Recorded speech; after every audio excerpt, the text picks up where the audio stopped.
Umrah bareng ANB, beribadah dengan ilmu.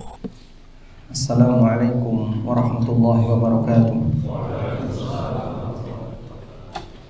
Innal hamdalillah nahmaduhu wa nasta'inuhu wa nastaghfiruh wa na'udzu billahi min shururi anfusina wa sayyiati a'malina. May yahdihillahu fala mudhillalah wa may yudlil fala hadiyalah. Wa ashhadu an la ilaha illallah wahdahu la syarika lah wa ashhadu anna Muhammadan abduhu wa rasuluh. Ya ayyuhalladzina amanu taqullaha haqqa tuqatih wa la tamutunna illa wa antum muslimun. Ya ayyuhan nasu taqu rabbakumul ladzi khalaqakum min nafsin wahidah wa khalaqa minha zawjaha wa batha minhuma rijalan katsiran wa nisaa'a wattaqullaha alladzi tasaaluna bihi wal arham innallaha kana 'alaikum raqiba.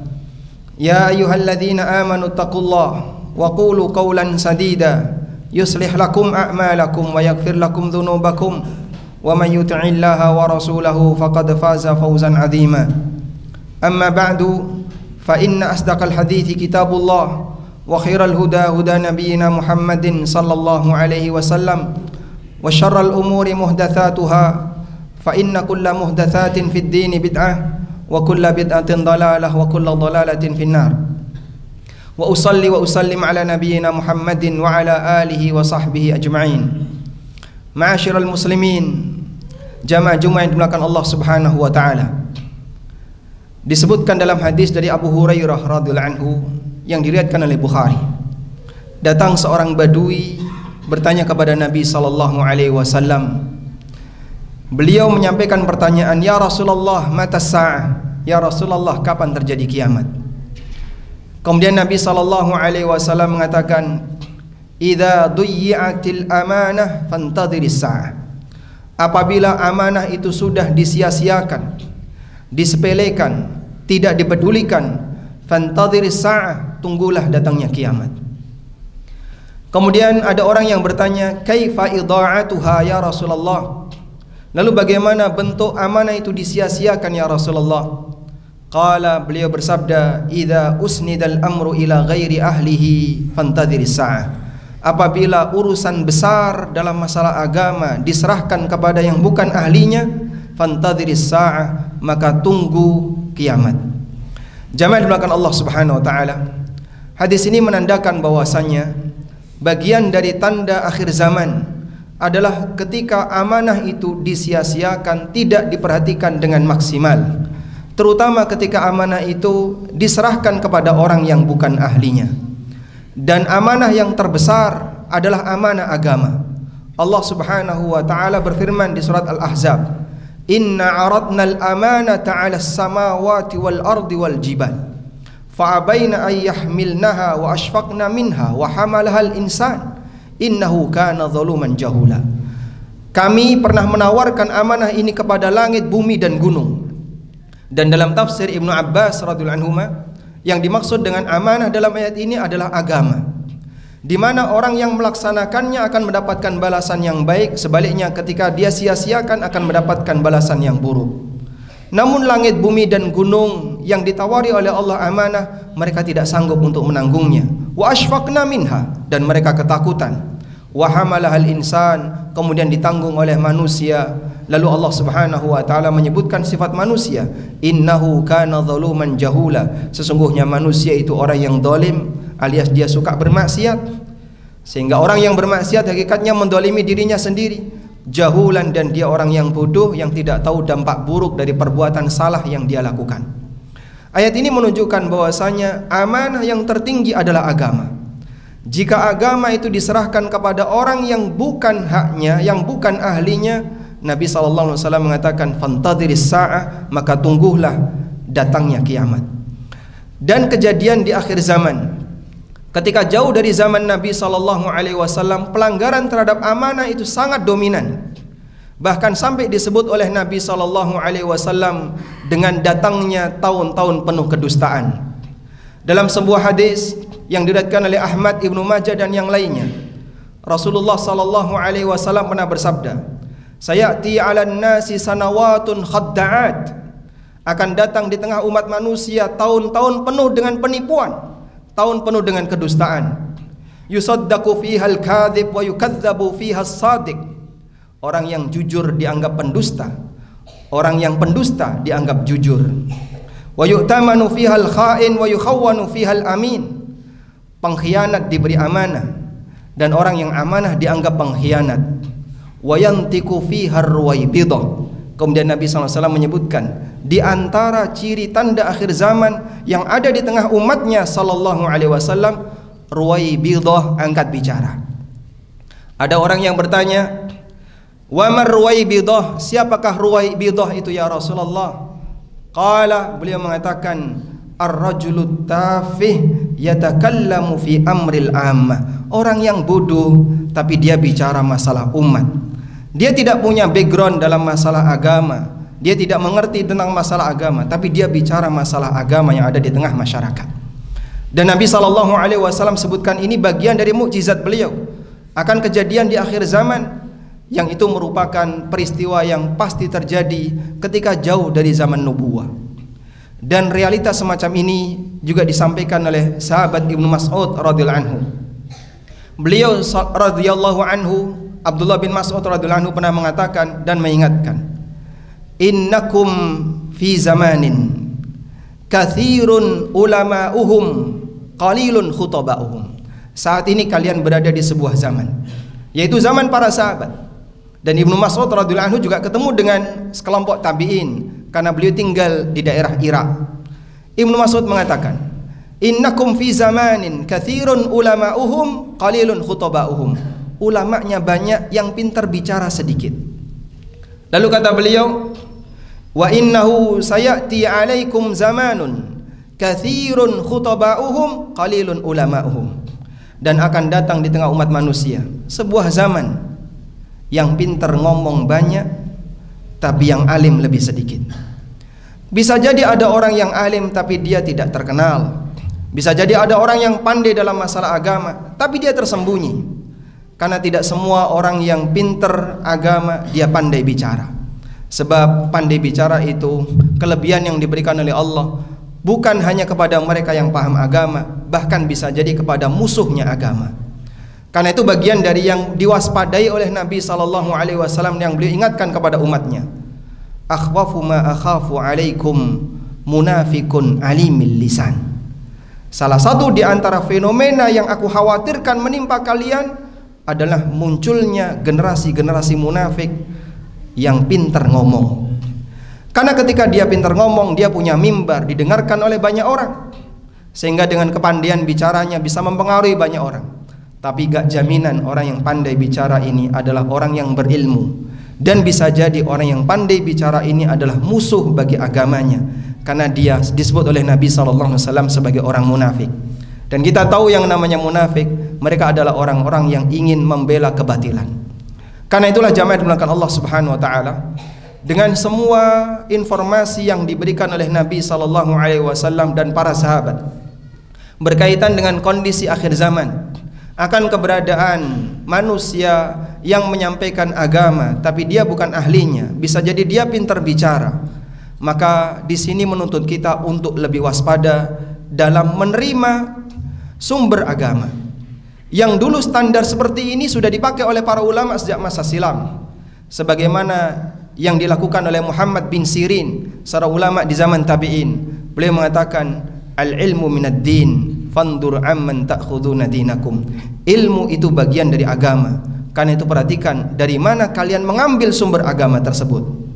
Dan kita perlu menyadari bahwa mengambil guru ketika kita belajar agama nantinya akan dipertanggungjawabkan di akhirat, sebagaimana kesadaran semacam ini dimiliki oleh para ulama di masa silam. Imam Asy-Syafi'i rahimahullah mengatakan tentang gurunya Imam Malik, raditu bimalikin ayyakuna hujjatan baini wa bainallahi ta'ala.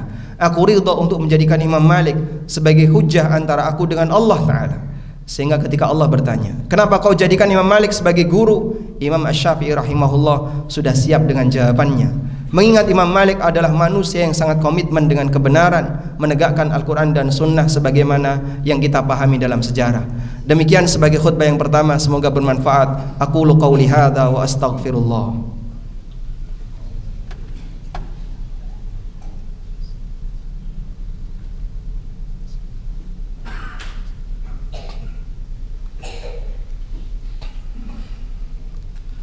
Alhamdulillahi wa kafa, wassalatu wassalamu ala rasulil mustafa wa ala alihi wa sahbihi wa mawalah.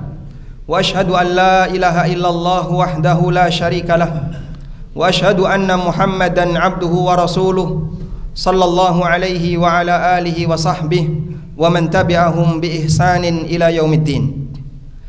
Jamaah yang dimuliakan Allah Subhanahu wa taala, setelah kita menyadari akan keberadaan fenomena semacam ini, ada sebagian jamaah yang bertanya, lalu bagaimana cara kita untuk bisa mengetahui standar mana seorang dai yang layak untuk diambil ilmunya, dan mana orang yang bicara masalah agama tapi sebenarnya dia tidak layak untuk diambil ilmunya?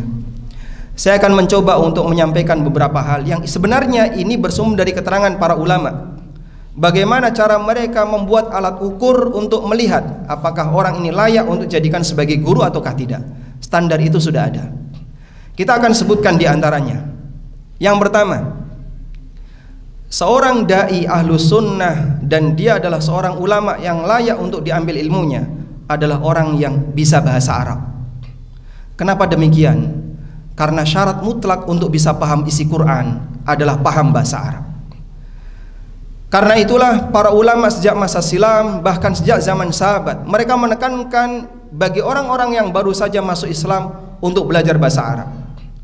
Diriwayatkan oleh Umar bin Yazid bahwa Khalifah Umar bin Khattab radhiyallahu anhu pernah menulis surat kepada Abu Musa al-Ash'ari yang isi suratnya, amma ba'du fatafaqahu fi sunnah wa tafaqahu fil arabiyyah wa a'ribul qur'ana fa innahu arabiyyah. Amma ba'du, setelah menyampaikan muqaddimah, Umar menyampaikan isi suratnya. Pelajarilah sunnah Nabi SAW dan pelajarilah bahasa Arab. Pahami Al-Quran dengan bahasa Arab, fa innahu arabiyyun, karena Quran itu turun dengan bahasa Arab. Kemudian dalam riwayat yang lain, Umar radhiyallahu anhu juga mengingatkan, ta'allamul arabiyyah fa innaha min dinikum. Pelajarilah bahasa Arab karena bahasa Arab itu bagian dari agama kalian. Imam Asy-Syafi'i rahimahullah juga pernah mengatakan, man tabahhara fin nahwi ihtada ila kulli ulum. Barang siapa yang pandai ilmu nahwu akan dimudahkan dalam semua cabang ilmu agama. Karena itu para ulama mengatakan mustahil ada orang bisa bicara agama dengan lurus kalau dia nggak bisa bahasa Arab.